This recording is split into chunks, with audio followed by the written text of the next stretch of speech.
혹시 밤에 몇 번이나 깨세요? 이 질문에 바로 대답 못하는 분들 많습니다.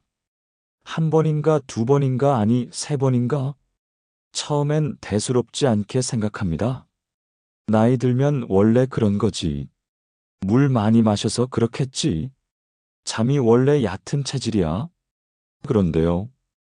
밤에 두 번 이상 화장실을 간다면 그건 단순한 습관 문제가 아닐 가능성이 큽니다. 형, 또 다녀와? 아니, 나도 가고 싶어서 가는 게 아니야.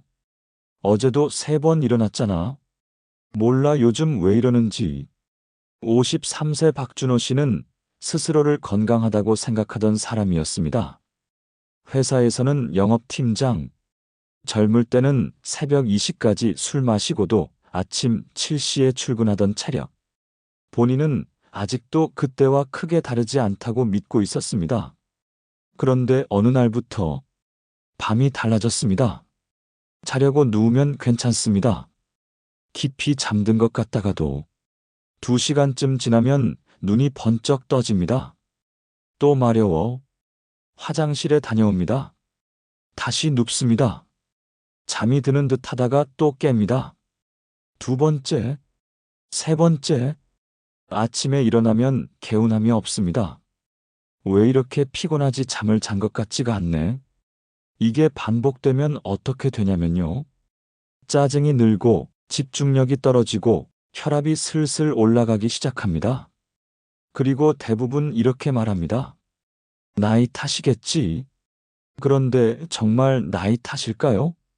밤에 자꾸 깨는 것, 소변 횟수가 늘어나는 것, 아침에 눈이 붓는 것, 다리가 묘하게 무거운 것, 이게 다 한 방향을 가리키고 있다면요. 바로 콩팥입니다. 콩팥이요? 저는 혈압도 정상이던데요. 많이 듣는 말입니다. 문제는 콩팥은 아주 많이 망가질 때까지 아무 말도 안 한다는 겁니다. 조용합니다. 통증도 거의 없습니다. 그래서 사람들은 모릅니다. 그냥 밤에 자주 깨는 체질이라고 생각합니다. 근데 진짜 신기한 게 뭔지 알아? 뭔데? 그거 먹고 나서 밤에 한 번밖에 안 일어나. 에이 설마. 진짜라니까. 나 요즘 6시간을 통으로 자. 뭘 먹었는데? 그거 있잖아. 한 스푼. 오늘 이야기할 이것은 특별한 약도 아니고 비싼 건강식품도 아닙니다. 냉장고나 주방 어딘가에 이미 있을 가능성이 큽니다. 한 스푼. 정말 별거 아닌 양입니다. 그런데 콩팥이 좋아하는 방향으로 몸의 흐름을 바꿔줍니다. 근데 그게 진짜 콩팥이랑 상관 있어? 직접 해보니까 알겠더라. 아침에 붓기가 다르다니까. 붓기? 응. 손가락이 덜 뻣뻣해. 콩팥은 우리 몸에서 물 관리 책임자입니다. 하루 150리터 가까운 혈액을 걸러내고 필요 없는 것만 골라서 내보냅니다. 그런데 이 기능이 조금만 떨어져도 밤에 문제가 생깁니다. 낮에 처리하지 못한 것들을 밤에 몰아서 처리하려고 합니다. 그래서 자꾸 깨는 겁니다. 아니, 근데 나는 소변량은 많지 않은데? 맞습니다. 꼭 많이 나와야 문제가 아닙니다. 조절이 안 되는 겁니다. 농축이 제대로 안 되고 수분 균형이 흔들립니다. 그래서 밤에 몸이 지금 내보내야 해 라고 신호를 보내는 겁니다. 여기서 중요한 질문 하나. 콩팥을 직접적으로 도와주는 음식이 있을까요? 있습니다. 그런데 대부분 복잡하게 생각합니다. 해독 주스, 특이한 약초, 해외 건강식품. 하지만 콩팥이 원하는 건 의외로 단순합니다. 혈관이 편안해지고, 염증이 줄고, 수분 균형이 안정되는 것. 이 세 가지만 잡혀도 밤은 달라집니다. 그래서 뭐야? 도대체 그 한 스푼이 조급해지죠. 좋습니다. 조금만 더 들어보세요. 왜 이 한 스푼이 밤 화장실 횟수를 절반으로 줄일 수 있는지 연구 결과와 실제 사례로 하나씩 풀어드리겠습니다. 과장하지 않겠습니다. 무조건 낫는다고도 말하지 않겠습니다. 다만 지금 밤에 2번 이상 깨는 분이라면 귀 기울여 볼 가치는 충분합니다. 형, 솔직히 무섭지 않아? 뭐가? 나중에 투석 이런 거. 그건 진짜 싫지. 그러니까 지금이라도 관리해야지. 콩팥은 한번 망가지면 되돌리기 어렵습니다. 하지만 느려지게 하는 건 가능합니다. 지금부터 작은 습관 하나로, 한 스푼으로, 다음에서는 이 한 스푼이 무엇인지, 왜 콩팥에 도움이 되는지, 그리고 실제로 밤이 어떻게 달라졌는지 구체적으로 말씀드리겠습니다. 설마 또 광고 아니죠? 아닙니다.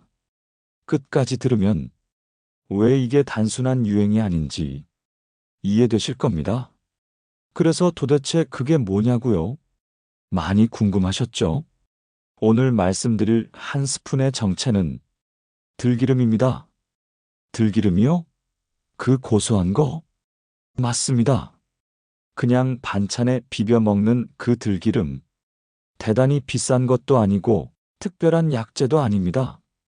그런데 왜 하필 들기름일까요? 참기름이랑 뭐가 달라? 기름은 다 기름 아니야? 많이들 이렇게 말합니다.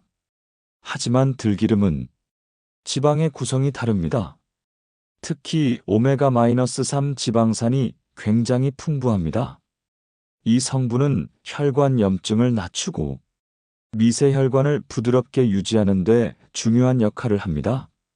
콩팥은 온통 미세혈관 덩어리입니다. 혈관이 굳고 좁아지면 가장 먼저 타격을 받는 장기가 바로 콩팥입니다. 그러면 혈압이랑도 관련이 있어? 있지. 혈압이 오르면 제일 먼저 망가지는 데가 콩팥이야. 아, 맞습니다.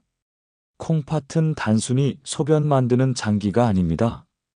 혈압 조절, 체내 수분 균형 유지, 전해질 조절, 노폐물 배출, 이 4가지를 동시에 관리합니다. 그런데 이 중 하나만 흔들려도 밤에 화장실 횟수가 늘어납니다. 근데 들기름 한 스푼으로 그게 돼? 좋은 질문입니다. 사실 한 번 먹는다고 바로 달라지진 않습니다. 하지만 매일 꾸준히 적정량을 섭취하면 몸 안의 염증 환경이 바뀝니다. 그리고 콩팥이 처리해야 할 부담이 줄어듭니다. 여기서 중요한 포인트 하나. 많은 분들이 몸에 좋다니까 많이 먹자, 이렇게 갑니다. 그건 절대 아닙니다. 들기름은 하루 한 스푼 정도면 충분합니다. 많이 먹는다고 더 좋아지지 않습니다. 오히려 칼로리 부담만 커집니다.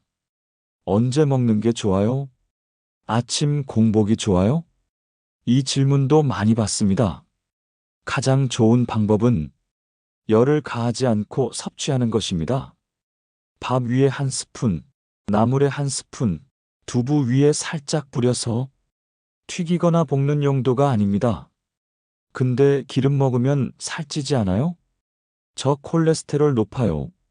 그럴 수 있습니다. 하지만 문제는 지방 자체가 아니라 어떤 지방을 먹느냐입니다. 트랜스 지방, 과도한 오메가-6 지방은 염증을 키우지만 들기름의 오메가-3는 염증을 낮추는 방향으로 작용합니다. 몸의 기름 균형을 바꿔주는 겁니다. 그래도 그냥 기름이잖아요. 맞습니다. 그래서 더 중요한 게 있습니다. 들기름만 먹는다고 해결되지 않습니다. 다음 3가지를 함께 지켜야 밤 화장실 횟수가 줄어드는 방향으로 갑니다. 1. 저녁 늦은 수분 과다 섭취 줄이기. 나는 물 많이 마셔야 건강한 줄 알았어. 많이 듣는 말입니다. 물은 중요합니다.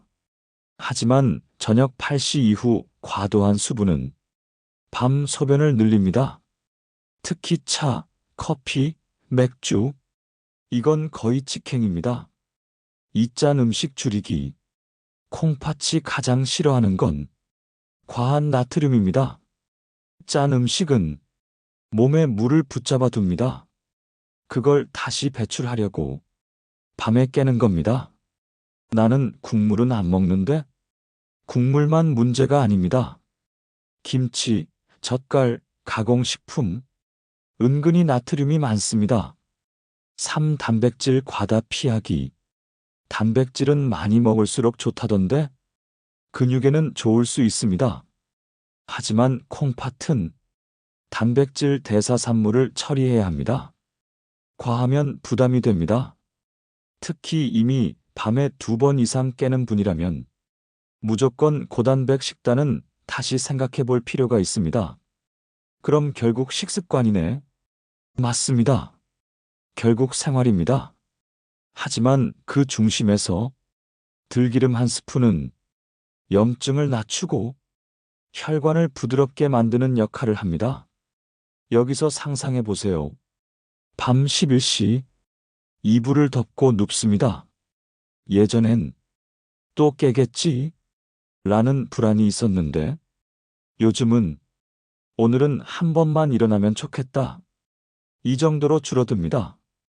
그리고 어느 날 눈을 떠보니 새벽 4시 한 번밖에 안 일어났다는 걸 깨닫는 순간이 옵니다. 오늘 한 번이네. 이게 반복되면 자신감이 생깁니다. 몸이 달라지고 있다는 신호니까요. 물론 모든 사람에게 100% 동일하게 적용되진 않습니다. 당뇨, 전립선 비대, 심장질환 등 다른 원인이 있는 경우도 있습니다. 그래서 다음 항목에서는 실제 사례를 통해 어떤 경우에 효과가 있었는지, 어떤 사람은 왜 변화가 적었는지 구체적으로 말씀드리겠습니다. 기름이 콩팥에 좋다니 솔직히 잘 안 믿겨요. 이 반응이 정상입니다. 건강 정보는 넘쳐나는데 근거가 애매한 경우가 너무 많습니다. 그래서 오늘은 막연한 민간요법이 아니라 연구 흐름을 기준으로 풀어보겠습니다. 오메가-3가 좋다는 건 많이 들었죠? 맞습니다. 들기름의 핵심은 알파-3놀렌산 ALA이라는 식물성 오메가-3입니다. 이 성분은 몸 안에서 EPA, DHA 같은 형태로 일부 전환되면서 염증 반응을 낮추는 방향으로 작용합니다. 염증이 왜 중요할까요? 콩팥은 작은 사구 체혈액을 거르는 필터가 수백만 개 모여있는 구조입니다. 이 미세한 필터에 염증이 생기고 혈관이 딱딱해지면 여과 기능이 떨어집니다. 그럼 어떤 일이 생기냐면 낮에 걸러야 할 것들을 제때 처리하지 못합니다. 그 부담이 밤에 나타나는 겁니다. 그럼 밤에 자주 깨는 게 염증 때문일 수도 있다는 거예요? 직접적인 단일 원인은 아닙니다. 하지만 만성 저강도 염증은 콩팥 기능 저하와 분명히 관련이 있습니다. 실제로 여러 영양학 연구에서 식물성 오메가-3 섭취가 사구체 역과율이 GFR 감소 속도를 늦출 가능성이 지속적으로 제기되어 왔습니다. 즉, 이미 망가진 콩팥을 되살린다기보다 나빠지는 속도를 늦추는 방향입니다. 그럼 밤 소변 횟수도 줄어들 수 있다는 거네요? 가능성은 있습니다. 특히 다음 조건일 때입니다. 고혈압 초기 단계, 경미한 신장 기능 저하, 붓기 체질, 나트륨 섭취가 많은 식습관. 이 경우 혈관 상태가 개선되면 콩팥의 농축 기능이 안정되면서 야간뇨가 줄어드는 흐름이 나타날 수 있습니다. 근데 그게 진짜 통계적으로 의미가 있어요? 좋은 질문입니다. 오메가-3 섭취군과 대조군을 비교한 연구들에서 염증 지표 CRP 등가 감소하고 혈압이 소폭 낮아지는 경향이 보고되었습니다. 혈압이 35mmHg만 낮아져도 콩팥에 가해지는 압력이 줄어듭니다. 이 작은 차이가 수년 누적되면 의미 있는 결과로 이어질 수 있습니다. 35면 별거 아닌 것 같은데요? 그렇게 느낄 수 있습니다. 하지만 생각해 보세요. 매일 밤 2번 깨던 사람이 한 번만 깨도 수면의 질은 크게 달라집니다. 수면의 질이 좋아지면 교감 신경 긴장이 줄고 혈압이 안정됩니다. 이게 다시 콩팥 부담을 줄입니다. 이게 선순환입니다. 그럼 그냥 오메가-3 영양제 먹으면 되잖아요. 가능합니다. 하지만 들기름은 식품 형태라서 과도한 농축 용량이 아닙니다. 부담이 적습니다.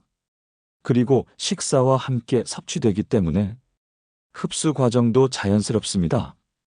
여기서 하나 짚고 넘어가겠습니다. 들기름만 먹으면 되는 거죠? 아닙니다. 연구 결과에서도 항상 강조되는 부분은 총 식습관 패턴입니다. 지중해 식단처럼 식물성 지방 비율이 높고 가공식품이 적은 식단이 콩팥 건강에 유리하다는 데이터가 꾸준히 나옵니다. 들기름은 그 패턴 안에 들어가는 하나의 요소입니다. 그럼 전립선 때문에 자주 깨는 사람은요? 중요한 부분입니다. 전립선 비대가 주요 원인이라면 들기름 하나로 해결되긴 어렵습니다. 하지만 염증이 동반된 경우라면 보조적 도움은 가능할 수 있습니다. 그래서 무조건 맹신이 아니라 적용 대상을 구분해야 합니다. 당뇨 환자는요? 당뇨는 콩팥 손상의 대표 원인입니다. 혈당 조절이 가장 중요합니다. 하지만 오메가-3는 인슐린 저항성 개선과 염증 감소에 일부 긍정적 영향을 줄 수 있다는 연구 흐름이 있습니다. 다만 약 복용 중이라면 반드시 의료진 상담이 우선입니다. 여기서 현실적인 결론을 말씀드리겠습니다. 들기름 한 스푼은 마법이 아닙니다. 하지만 염증 완화, 혈관 유연성 유지, 혈압 안정, 콩팥 부담 감소, 이 4가지 방향에서 유의미한 도움을 줄 가능성이 있습니다. 그리고 그 결과가 밤 화장실 횟수 감소로 나타날 수 있습니다. 그럼 언제부터 효과가 보여요? 개인차가 큽니다. 2주 만에 변화를 느낀 사람도 있고, 한 달 이상 걸린 경우도 있습니다. 중요한 건 일관성입니다. 오늘 먹고, 3일 쉬고, 또 며칠 먹고, 이러면 의미가 약합니다. 그럼 끊으면 다시 돌아가요? 생활 습관이 원래대로면 다시 돌아갈 가능성이 큽니다. 몸은 정직합니다. 계속 관리해야 계속 유지됩니다. 다음에서는 실제 사례를 통해 어떤 사람이 어떻게 변했는지 대화 중심으로 길고 자세하게 풀어보겠습니다. 실제 삶에서 밤이 어떻게 달라졌는지 구체적으로 보여드리겠습니다. 이어가겠습니다. 형, 얼굴이 왜 이렇게 까칠해 보여요? 잠을 못 자서 그래. 요즘 밤마다 3번은 깨. 김영수는 25년째 동네에서 정육점을 운영하고 있습니다. 새벽 5시에 일어나 도매시장에 나가야 하는 생활을 20년 넘게 해왔습니다. 젊을 때는 문제 없었습니다. 난 체력 하나는 자신 있었어. 그런데 50대 중반을 넘기면서 밤이 달라졌습니다. 처음엔 1번, 그러다 2번, 어느 순간 3번. 시계 보면 꼭 1시, 3시, 5시야. 알람처럼. 아내가 말했습니다. 당신 요즘 짜증 많아졌어. 짜증이 안 나겠냐? 찾질 못하는데. 김영수의 생활은 이랬습니다. 하루 국물 23번, 저녁 늦게 맥주 한 캔, 짠 반찬 선호, 운동 거의 없음. 병원에서는 이렇게 말했습니다. 신장 수치가 아주 나쁘진 않지만 조금씩 떨어지고 있습니다. 그는 대수롭지 않게 넘겼습니다. 아직 괜찮다잖아. 하지만 밤은 계속 불편했습니다. 어느 날 아들이 말했습니다. 아버지, 들기름 한번 드셔보세요. 기름을 왜 먹어? 한 스푼이래요. 염증 줄이는데 좋대요. 에이, 그런 걸로 되겠냐? 아들은 끈질겼습니다. 아버지 맨날 국물 드시잖아요. 그건 안 바꾸면서 기름은 왜 싫어하세요? 그 말에 김영수는 멈칫했습니다. 처음 일주일은 별 변화 없었습니다. 봐라, 소용없다니까. 둘째 주. 오늘은 2번이네. 셋째 주. 어제는 1번밖에 안 갔어. 아내가 놀랐습니다. 진짜야? 응. 2시에 1번. 그 다음은 5시에 알람. 김영수는 이렇게 말했습니다. 제일 달라진 건 아침이야. 뭐가? 머리가 덜 멍해. 그건 기분 탓 아니야? 아니야. 예전엔 일어나면 눈이 퉁퉁 부었어. 물론 들기름만 바꾼 건 아니었습니다. 저녁 8시 이후 물줄임, 맥주주 1회로 제한, 국물 절반 남기기. 그는 말했습니다. 사실 기름이 다 했다기보단 내가 정신을 차린 거지. 이 말이 중요합니다. 들기름은 시작점이었고 생활을 바꾸는 계기가 되었습니다. 3개월 후 야간 화장실 횟수 평균 12회. 완전 0은 아니었지만 3번 깨던 시절과는 분명 달랐습니다. 사례 2. 이정미, 62세 전직 초등학교 교사. 저는 원래 예민해요. 이정미는 30년간 교직 생활을 했습니다. 성격이 꼼꼼하고 책임감이 강했습니다. 애들 관리하느라 늘 긴장 상태였죠. 퇴직 후에도 몸은 긴장을 풀지 못했습니다. 밤 12시에 자면 1시 30분에 깼습니다. 또 화장실, 그리고 3시, 4시 30분. 하루 3번. 전물도 많이 안 마셔요. 커피는요? 하루 2잔. 언제요? 저녁에도 1잔. 이 부분이 문제였습니다. 그리고 또 하나. 김치 없으면 밥 못 먹어요. 짜게 먹는 편이었습니다. 딸이 말했습니다. 엄마, 들기름 한번 드셔보세요. 나 기름 싫어해. 그럼 나물에 섞어서. 처음엔 반 스푼으로 시작했습니다. 그리고 저녁 커피를 끊었습니다. 그게 더 힘들었어. 2주 후. 오늘 2번이네. 한 달 후. 요즘은 2번이 평균이야. 완전히 1번으로 줄진 않았지만 3번에서 2번으로 줄어든 것만으로도 그녀는 크게 느꼈습니다. 이게 별거 아닌 것 같지? 아니야. 왜요? 중간에 덜 깨니까 다시 잠드는 게 쉬워. 그녀는 이렇게 말했습니다. 예전엔 깰 때마다 불안했어. 왜요? 혹시 신장 나빠진 건가? 당뇨 온 건가? 불안이 수면을 더 깨뜨렸습니다. 지금은 생각이 달라졌습니다. 내가 관리하고 있다는 느낌이 있어. 이 심리적 안정도 야간 각성을 줄이는데 한 역할을 했습니다. 공통점. 2사례 모두 고혈압 초기, 짠 음식 선호, 50대 이상, 3번 이상 야간요. 완전한 치료는 아니었습니다. 하지만 3회 12회 감소는 삶의 질에서 큰 차이였습니다. 그럼 다 줄어들어요? 아닙니다. 전립선이 주요 원인이면 변화가 적을 수 있습니다. 당뇨가 조절 안 되면 효과가 미미할 수 있습니다. 그래서 무조건이 아니라 조건을 봐야 합니다. 다음 마지막으로 5. 인생 마무리 조언. 들어가겠습니다. 밤을 지키는 습관이 결국 인생 후반을 지키는 이야기입니다.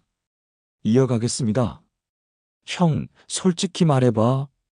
요즘 제일 무서운 게 뭐야? 김영수가 술잔을 내려놓으며 말했습니다. 큰 병 오는 거. 갑자기? 아니, 갑자기가 아니더라고. 조금씩 오더라. 이 말이 핵심입니다. 큰 병은 대부분 조용히 옵니다. 밤에 한 번 깨는 것, 두 번 깨는 것, 세 번 깨는 것. 그 차이를 대수롭지 않게 넘기다가 어느 날 검사 수치로 확인합니다. 왜 이렇게 떨어졌지? 몸은 계속 신호를 보냈는데 우리가 무시한 겁니다. 이정미가 말했습니다. 난 사실 화장실이 문제가 아니었어. 그럼 내가 늙는다는 느낌, 밤에 자꾸 깨면 스스로에게 묻습니다. 이제 끝이 가까운 건가? 하지만 생각해 보세요. 관리한다는 건 늙는 게 아니라 버티는 겁니다. 지키는 겁니다. 우리는 보통 젊을 때 몸을 막 씁니다. 괜찮아. 아직 젊어. 그러다 50대가 되면 몸이 계산서를 내밉니다. 특히 콩팥은 한번 크게 망가지면 되돌리기 어렵습니다. 그래서 더 무섭습니다. 아픈 느낌 없이 조용히 나빠지니까요. 그럼 뭐 어떻게 해야 돼? 거창한 거 필요 없습니다. 하루 한 스푼 들기름, 저녁 늦은 물 줄이기, 국물 남기기, 짠 음식 의식하기, 밤에 또 깨겠지라는 생각 줄이기. 이 5가지면 충분합니다. 김영수가 이렇게 말했습니다. 솔직히 별거 아니야. 근데 안 하던 걸 하니까 달라지더라.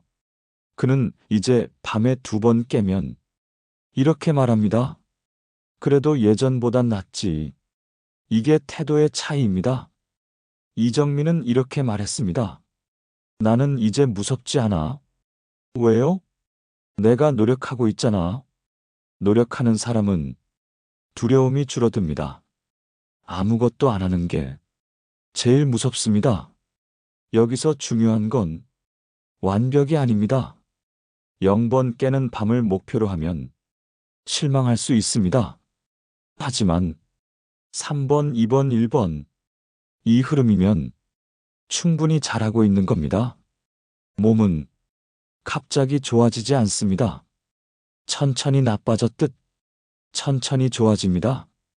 그 과정이 지루해 보이지만 가장 확실합니다.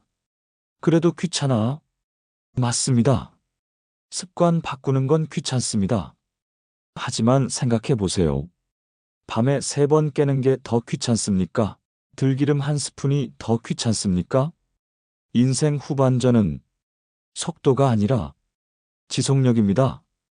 밤을 통으로 자는 힘, 아침에 덜 붓는 얼굴, 화장실 횟수 하나 줄어든 것. 이게 쌓이면 삶의 질이 달라집니다. 우리는 대단한 기적을 기다립니다. 하지만 몸은 작은 일관성을 좋아합니다. 한 스푼, 과하지 않게, 꾸준하게. 마지막으로 한마디만 드리겠습니다. 몸이 보내는 작은 신호를 가볍게 넘기지 마세요. 밤에 깨는 건 짜증나는 일이 아니라 알림입니다. 지금 관리하라고, 지금 바꾸라고. 오늘부터 냉장고에 있는 들기름을 그냥 반찬용이 아니라 미래를 위한 한 스푼이라고 생각해 보세요. 당장 투석을 막는다는 말은 감히 하지 않겠습니다. 하지만 지금 밤을 지키는 사람이 나중을 지킬 확률은 분명히 높습니다. 오늘 이야기 한번 실천해 보시고 2주 후에 스스로에게 물어보세요. 요즘 밤은 어떤가? 그 대답이 여러분의 방향을 알려줄 겁니다.